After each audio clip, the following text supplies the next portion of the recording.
Hello everybody, this is your boy that need no introduction, and today's video pertains to some situations of today, because today is it's a very important special day for the Philadelphia Eagles. But before I get into the video, y'all can do a few things for me out there in YouTube land. Comment, like, share, subscribe, notification bell on top as always, and give me that thumbs up. And when the video is done playing, can you please comment in the comment section below? And the thumbs up is very important to me. It gets the videos out in YouTube land, Facebook, Instagram, Snapchat, or wherever you post your videos at to get people out there notarized. I need to be notarized as much as possible, because I'm trying to get to 200 subscribers. Right now, I'm at 180 something, so which is good. I probably should have been at 200 years ago, but like I said, I lost up 30 some subscribers many months ago, but it don't need me bringing that back up. So that's already out the window and washed away. Now, today, like I said earlier in the video, it's a very important day for the Philadelphia Eagles. Today is the NFL tampering period, or shall we say free agency. Now, the Eagles have a lot of situations on defense that need to be addressed, particularly the secondary. We have already lost James Bradbury in free agency, because teams are going to make a contribution or contract to him that we're not able to send or give to him, because we know that James Bradbury is going to command somewhere between 15 and 20 million a year salary, because of what he did with the Eagles on a one-year basis. The other one pertains to Darius Slay. Now, the Eagles have restructured Jason Kelsey's contract, and they are on pace to redo Lane Johnson's contract, and they're on pace to redo somebody else's contract as well on offense and on defense as well. The Eagles have lost Fletcher Cox. We have lost, let me see, James John Hargrove. His name is Hargrove. We lost him. We lost James Bradbury. The Eagles have up to 12 players in free agency, mostly on defense. And all those guys we're not going to bring back. We still have guys under contract currently that had 2 or 3 more years left on their deal, so we're good there. But like I said, offense is okay. I think we got only 2 players on offense that's going to leave this year, and we got 1 that's on the trading block on offense. But I'm going to talk about that later in the video. I'm sticking to the defense. Darius Slay. Now, like I said, he's scheduled to have a redone deal, but he don't want to redo his deal. So the Eagles have given him the opportunity to see if he can shop himself to another team. Now, need that ever happen, the Eagles probably going to command a 4th and a 5th round pick, which is what we currently don't have right now, because we gave away our 4th and 5th round pick last year for C.J. Johnson, who also facing free agency, and the Eagles decided not to franchise tag because we do not have the salary cap to manage that tag. That's why he was not franchised. And the sooner the fan base understands it, the better. But I can say that most of the Eagle fans have now seen the reality that C.J. Johnson can wind up going somewhere else. But here's the situation. I believe if Darius Slay was to have his deal restructured, the Eagles probably can make a pitch for C.J. Johnson on a long-term deal. But I'm not gonna say it agreed on his point. I think he believes that he can play a little bit longer, which he can. Slay has at least 2 more years left in his body to play. He's still playing at a high level. Don't get me wrong, but sometimes your high level runs to a low level at some point in your career. So I hope he gets the mindset and the correct mindset that he's going to have to get his deal restructured if he's to remain on the Philadelphia Eagles roster. It's a possibility he can get cut also. Now, if he gets cut, the Eagles are going to eat a large chunk of the $26 million that they owe him. That's a lot of money to release a player before or after June. Now, after June 1st, that cap hit is going to be a little lower. But if they were to cut him loose now, between now and June, which is possibly 3 months away, that salary cap number is still gonna be extremely high. So I hope that Slade comes to the realization, like I said earlier, that he's able to get a restructured deal. So he don't realize the Eagles can give him a lot of that money up front. And when he get that money up front, that's going to level his salary cap number low to a point where the next year of his deal will be a low cap hit. He's not seeing that. He want all his money now.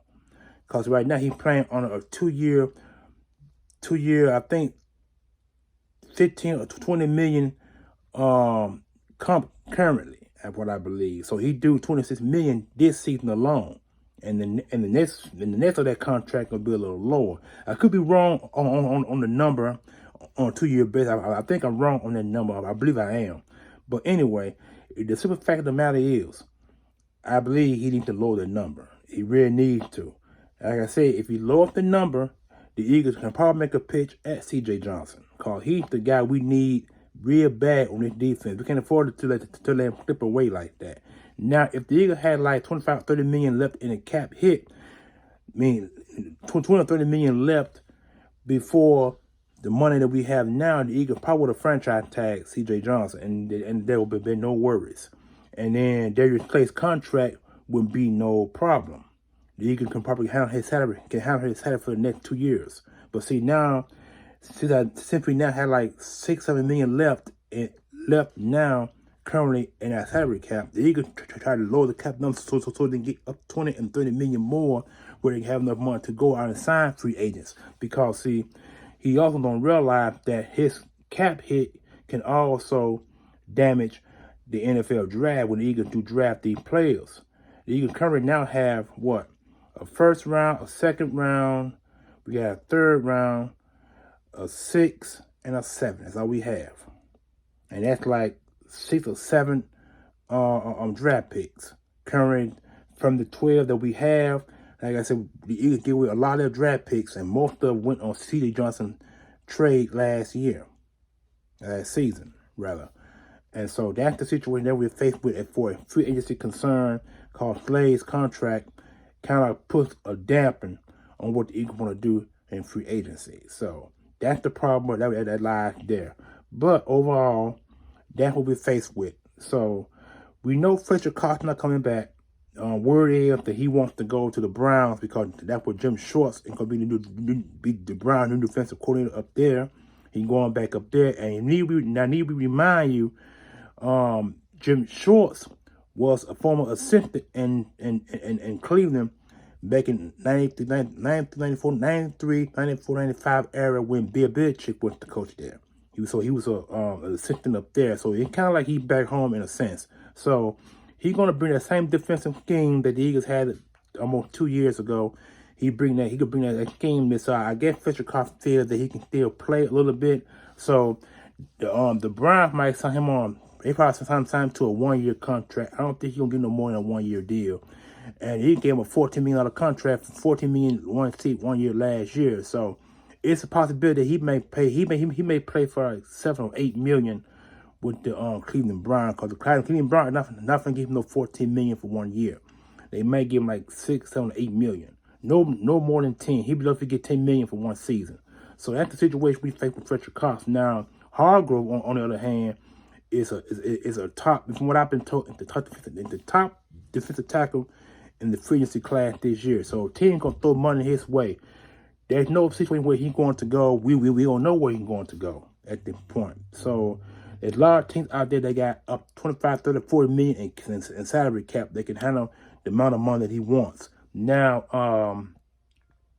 I remember seeing something on Facebook back here a while back when they were saying that he's gonna be offered a 3-year, $60 million deal, which means that's gonna be at 35 or 40 million guaranteed, or in new money, in what the league always say.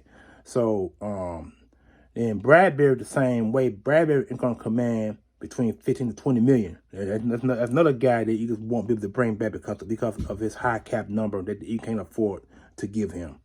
So There's a lot of guys, so the Eagles are going to take a big hit. And for instance, they're going to take a major big hit.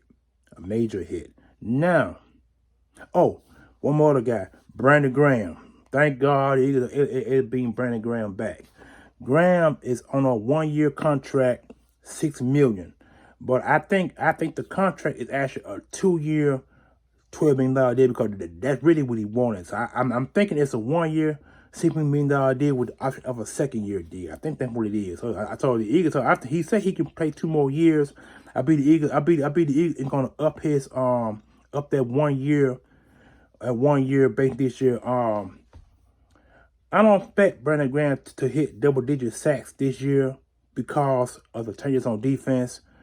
Jordan Davis is gonna have to step up this year. See, last year he got hurt. He played, but he got hurt, and they set him back. And the Eagles were able to bring in 2 guys. They're gonna take. It took a lot of his snap from him, and so I pray hope that he's able to sit back and watch those guys play defensive tackle where he can learn and learn from them guys and take it to the field coming this season coming up. A lot ain't gonna be based on Jordan Davis and how he handles being on the defense side of football on first, second, third down, because that's what he's gonna be counting on this year. Then coming the season coming up, he gonna have to be able to step up and play injury free because the guy injured his ankle last year. He was playing so well. And when he injured his ankle, that kind of put him on the back burner for the Eagles to bring in Adamakin Sue and the other boy, Lionel Jones. I think that's Lionel. Joseph Lionel, whatever that boy name is. I know the Eagles brought in 2 guys off the streets to take the place of him because he got hurt. And it worked out real well for the Philadelphia Eagles. Those guys played under 1-year deals between $1 or $2 million last year, which was a good amount of money, but cheap money for them guys to come in and contribute. So now them guys won't be back at all next year. So I believe Lionel Joseph. I knew I figured him out at some point. Lionel Joseph and Dominican Sue these 2 guys can still play in the league. So I expect them guys to be on the street again this year with the possibility of someone bringing them in to take up, because there's always somebody getting hurt, and there's always a chance that someone can come off the street and play. Because Dominican Sue is in the 30s, and Lionel Joseph in the 30s as well. Both of these guys were drafted in 2012 and 13 back-to-back. Dominican Sue former 1st-round draft pick, and Lionel Joseph was like a 3rd or 4th-round pick. But those guys contributed real well last year. They did extraordinarily well. And I'm going to try to see if I can get both of their jerseys. If their jerseys are still available, I'm going to try to see if I can get their jerseys as well. But it depends on. So, let's stick with the free agency thing. Now, offense.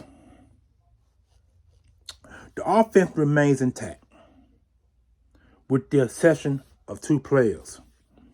I'm talking about Samalu, I think that's his name, the guard, who's going to command a lot of money in the NFL because from what I've according to the NFL, he's the #1 guard in free agency. So he's the #1 guard in free agency.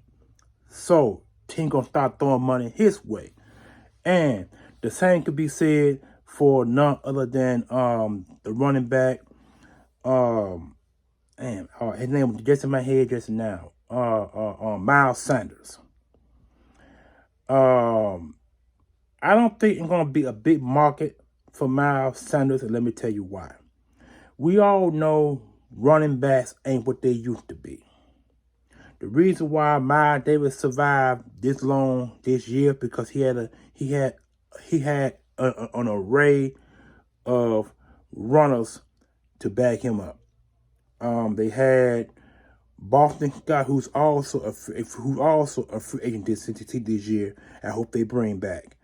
And we also got none other than Kenneth Gainwell, who's a 1st round, who's a 3rd or 4th round draft pick a few years ago, and he came in and contributed real well in the playoffs.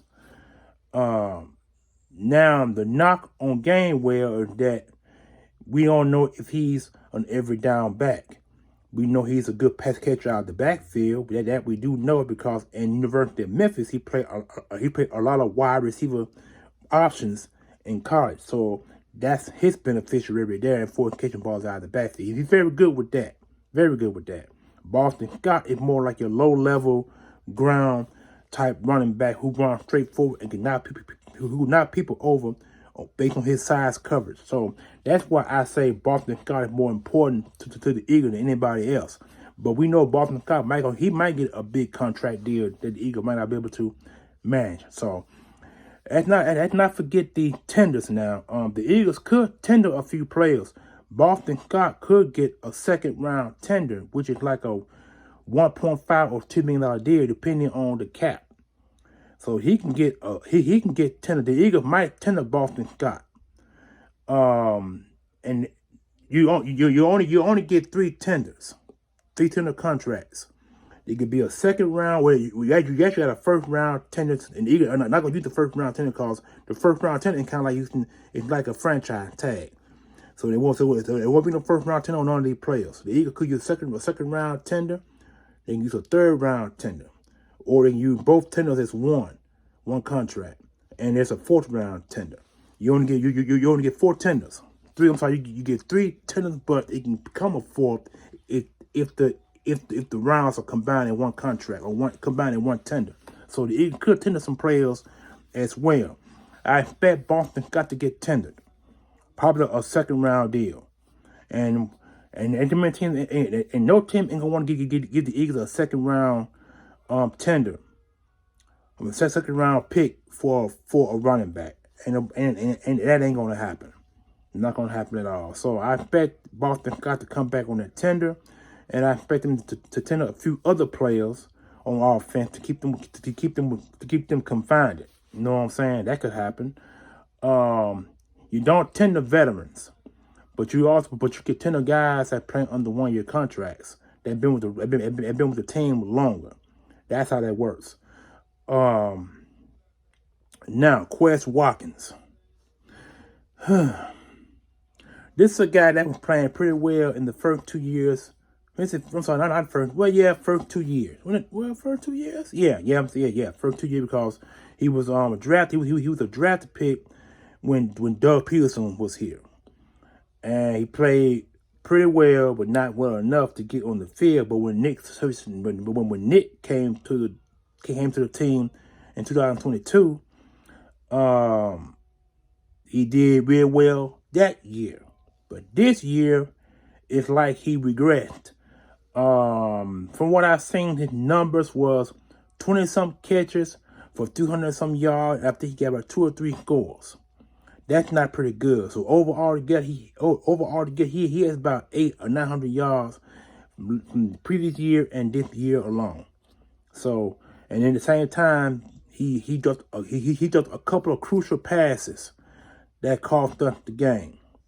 The game against the Washington Redskins, he caught that ball. He had it in his hand, and he sprinted. When he sprinted, he didn't go down because he had a defender on his back that knocked the ball out of his arms. And that game right there was a complete disaster he played in.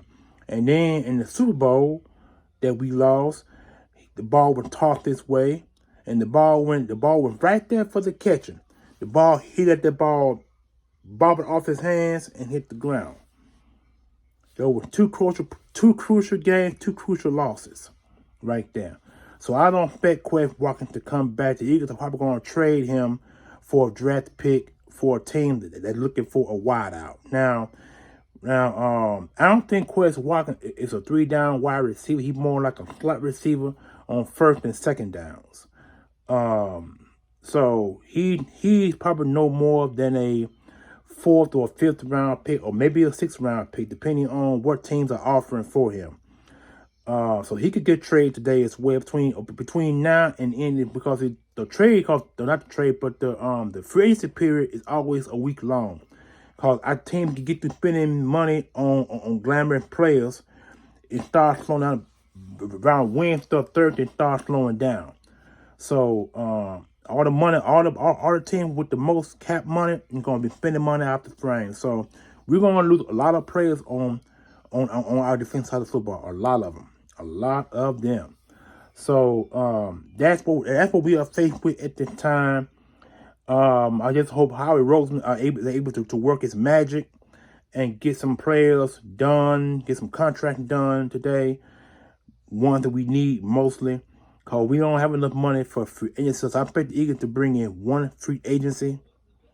If they bring in quite a bit of guys, these guys most going to be playing either under 1 or 2 year deals. It depending on the amount of money they're asking for and the amount of, and the type of players that they are.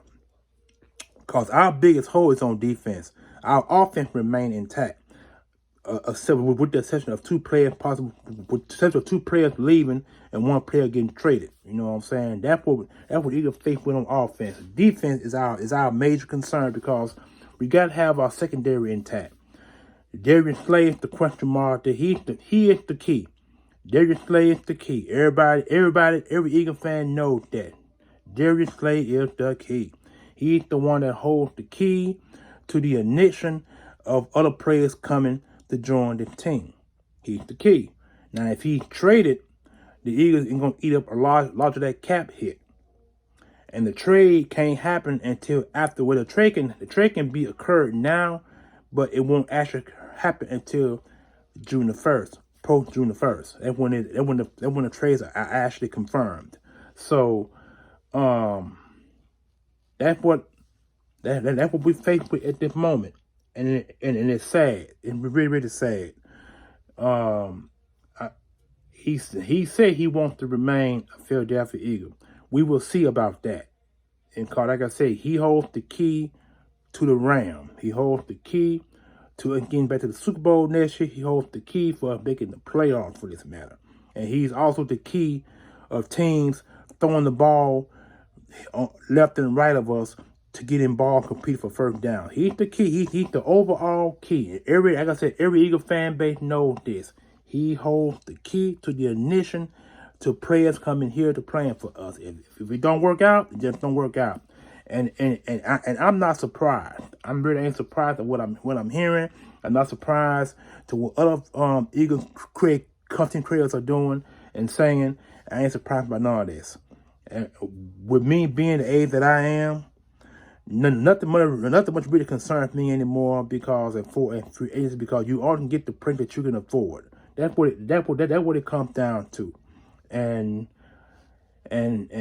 Clay holds the key. It is what it is. And until he's able to figure out that he ain't gonna get nowhere, because like I said, ain't no team.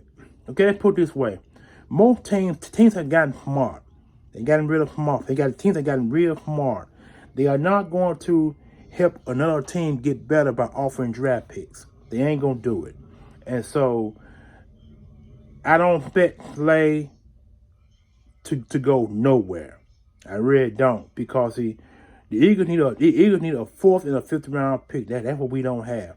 It's gonna take a desperate team to offer Eagles 4th and 5th round picks and a player. I think he's gonna command a player and a 4th and a 5th round pick for Slay. Because Slay can play. Slay got 2 more years left on his deal, and the Eagles are trying to we working to give him an extra year on his deal, so he can get more money up front, and he can have the other 2 monies, and gonna be that won't be no salary cap deal. So the Eagles can probably trade him after next year. So that's what we're faced with at the time.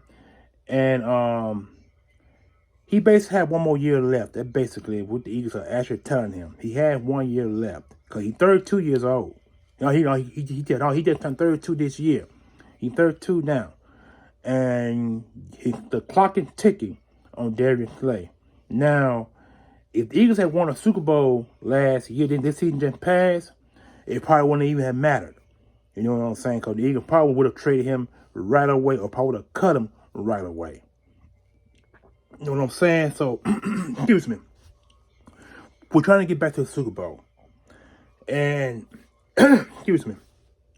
And if Darius Slay don't come to the realization that we're going to need him, it's going to be too late for the Eagles to get back to the Super Bowl, because teams get better year after year. They get better. And I ain't got to say that. The Eagles got two good teams in the NFC East. The Cowboys, the New York Giants. Both teams made the playoffs last year. The schedule going to be tough when we play those guys. And the guys on our schedule. It's going to be tough. And it's not going to be no easy boat ride from here to the playoffs. It's going to be difficult to make the playoffs. And even though our offense remains intact, you really can't put that pressure on the offense. You can't do it. Because, see, even though you can put up 35, 40 points a game, if the defense can't put no stop to the opposing offense, what's the use of putting it all on the offense when you ain't got a defense that can stop teams on first, second, and third downs?